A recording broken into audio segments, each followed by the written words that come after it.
Assalamualaikum warahmatullahi wabarakatuh. Kami dari kelompok 2 akan menjelaskan analisis kami tentang film yang berjudul 10 Days in a Madhouse. Sebelumnya, izinkan saya perkenalkan anggota dari kelompok 2. Yang pertama ada saya sendiri, Firanier Siapsari dengan NIM 181. Yang kedua Salsabila Novariska, NIM 189.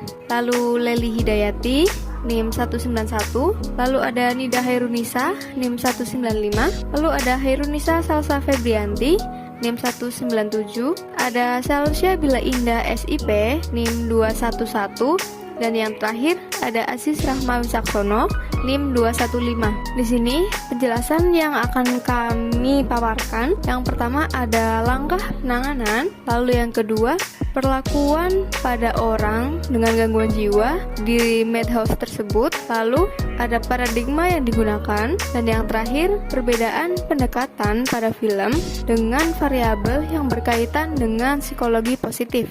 Baik, yang pertama adalah langkah penanganan. Dokter dan juru rawat yang ada di film 10 Days in the Madhouse memberikan penanganan kepada pasien dengan cara pasien diminta menjulurkan lidah dan dokter memeriksa detak jantung pasien. Pasien ditanya tentang bagaimana perasaan mereka sehari-hari dan juga bertanya nama anggota keluarga mereka. Dokter juga menanyakan nama serta usia dan perawat memeriksa bola mata serta mengukur tinggi badan. Pada malam hari, perawat memandikan pasien dengan paksa dan kasar. Itu selalu dilakukan pada malam hari dan dengan air yang dingin. Lalu perawat juga memberikan minuman kepada pasien untuk membantunya tidur. Namun, ketika pasien menolak, maka perawat akan mengancam mereka dengan suntikan. Lalu, dokter menggerakkan tangannya secara horizontal di depan wajah pasien dan menyuruh mereka untuk mengikuti gerakan tangan dokter. Lalu, dokter kembali menanyakan kepada pasien tentang bagaimana pasien tidur, apakah ada yang mengganggunya, dan menjelaskan kepada pasien bahwa ia akan membantunya untuk sembuh. Lalu, perawat akan menyuntikkan opium kepada pasien secara paksa. Itu akan membuatnya menjadi semakin gila. Selanjutnya, dokter memeriksa pasien yang sudah meninggal dan menemukan luka memar di wajahnya seperti akibat perkelahian. Dokter memerintah dua pasien untuk bermain piano dan berdansa dengannya. Perawat mengatakan kepada pasien bahwa ia harus melawan imajinasinya ketika pasien sedang berbicara melantur. Selanjutnya, saat pasien mencoba melarikan diri, perawat akan langsung membawa pasien itu ke dalam sel tahanan dan merantai tangannya. Perawat melarang pasien untuk membaca buku, karena menurutnya buku akan memperburuk pikiran mereka. Dokter menyuntikkan suatu obat kepada pasien yang mengalami batuk ringan, yang akhirnya menyebabkan pasien tersebut meninggal. Selanjutnya, perawat memasukkan pasien yang terlihat waras atau tidak gila ke dalam sel tahanan karena ia demam dan berhalusinasi, dan dokter menyuntikkan opium kepadanya dengan dosis tinggi. 2. Perlakuan pada orang dengan gangguan jiwa. Perlakuan pada saat itu sangatlah memprihatinkan dilihat dari cara penanganan terhadap orang yang mengidap gangguan jiwa yang terlihat di suaka lunatik wanita di Pulau Blackwell, di mana pasien diperlakukan dengan sangat tidak manusiawi, seperti pasien yang mengalami gangguan jiwa disuntik menggunakan opium agar pasien mengalami halusinasi dan agar mereka tidak memberontak, dan juga perlakuan dari suster yang sering melakukan kekerasan verbal maupun nonverbal kepada pasien. Kurangnya perhatian dokter kepada pasien sehingga pasien semakin parah, dan perlakuan suaka itu terhadap pasien seperti mandi pada malam hari padahal cuaca sedang dingin, dan makanan yang sangat tidak berkualitas untuk dimakan, dan tempat tidur yang jauh dari kata layak, serta pasien-pasien yang seharusnya tidak masuk ke dalam suaka tersebut lama-kelamaan menjadi gila karena perlakuan dan menyuntikkan opium secara terus-menerus, dan pemberian minum yang dicampur opium setiap hari membuat otak mengalami kerusakan. Yang ketiga, paradigma yang digunakan. Paradigma yang digunakan oleh dokter atau tenaga profesional. Tenaga profesional yakni dokter yang ada di Blackwell Asylum terlihat seperti tidak benar-benar mengerti gangguan-gangguan mental. Mereka seolah mendiagnosis para pasien dengan asal-asalan dan hanya berniat menjadikan para pasien sebagai percobaan untuk eksperimen. Buktinya, seorang yang berpura-pura gila pun mereka menganggap benar-benar gila. Orang yang dimaksud adalah Nellie Bly, seorang jurnalis waras yang berpura menjadi orang gila agar dia dibawa ke Blackwell Asylum. Para dokter dan juru rawat pun bersikap semena-mena kepada para pasien. Selain itu juga enggan untuk mendengarkan penjelasan para pasien bahwa sebenarnya mereka waras, dan akhirnya mereka semua dilabeli sakit mental atau orang gila. Paradigma tenaga profesional di film tersebut seperti: pertama, seolah tidak bisa mendiagnosa seseorang yang benar-benar memiliki gangguan mental atau tidak. Yang kedua, seolah menjadikan para pasien sebagai eksperimen atau percobaan.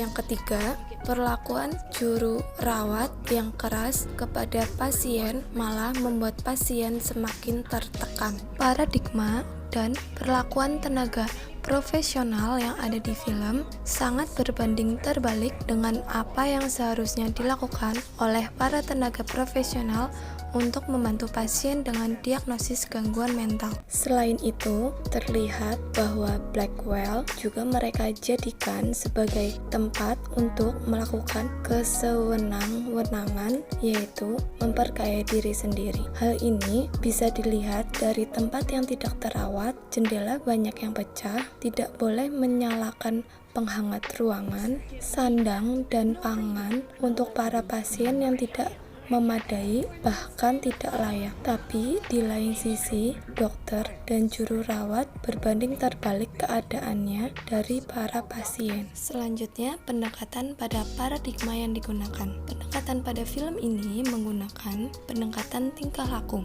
pendekatan perilaku atau behavioral yang memfokuskan secara langsung pada perilaku dan hubungan dengan lingkungannya serta kondisi pribadi atau personal yang mempengaruhinya. Asumsi dasar dari pendekatan ini adalah bahwa perilaku pada dasarnya dipengaruhi oleh belajar yang terjadi atau berlangsung dalam konteks sosial. 4. Perbedaan pendekatan pada film dengan variabel yang berkaitan dengan psikologi positif. Psikologi positif adalah memandang manusia sebagai sosok yang positif sehingga melihat manusia tidak hanya permasalahan psikologis yang dihadapinya, tetapi terdapat fokus yang lebih penting yaitu well-being, function, dan kesehatan mental. Psikologi positif menggunakan pendekatan saintifik berkolaborasi dengan berbagai disiplin ilmu seperti genetika, neuroscience, cognitive science untuk memahami kebahagiaan secara mendalam. Dalam film ini, kita dapat memahami cara berpikirnya. Yang pertama, bagaimana sains memformulasikan kebahagiaan. Kedua, bagaimana mengenal dan mengembangkan kekuatan karakter yang merupakan kunci kebahagiaan. Dan yang ketiga, bagaimana studi di Akademi Militer West Point telah membantu kita memahami cara-cara mencapai prestasi belajar dan prestasi kerja yang luar biasa. Teknik mindfulness yang dilakukan reporter tersebut mempunyai tekad untuk dapat mengatasi stres dengan efektif, mencegah kambuhnya depresi, bahkan memperpanjang telomeres dalam kromosom yang berkorelasi dengan panjangnya usia seseorang. Selanjutnya, paradigma dari tenaga profesional yang ada di film 10 Days in Madhouse masih terpaku pada perspektif psikologi negatif yang mana melihat manusia dari sisi emosi negatifnya, sehingga mereka, dalam kurung dokter, menganggap semua orang yang terlihat memiliki perilaku menyimpang dikatakan gila atau gangguan mental. Sedangkan perspektif psikologi positif sendiri yang dicetuskan oleh Martin E. P. Seligman, yang mana seorang profesor psikologi di Universitas Pennsylvania dan pernah menjabat sebagai Presiden American Psychological Association (APA), mulai berpikir bahwa manusia tidak hanya dapat dipelajari dari sisi negatifnya saja, tetapi juga dari sisi positifnya. Hal ini berlawanan dengan psikologi negatif. Ilmu pengetahuan baru ini mengarahkan perhatiannya pada sisi positif manusia, mengembangkan potensi-potensi kekuatan dan kebaikan, sehingga membuahkan kebahagiaan yang autentik dan berkelanjutan. Selanjutnya, jadi variabel yang membedakan adalah 1. Pandangan atau perspektif yang digunakan. Kedua, mendiagnosa pasien. Dan yang ketiga, penanganan dan perilaku terhadap pasien. Terima kasih. Cukup sekian dari kelompok kami. Wassalamualaikum warahmatullahi wabarakatuh.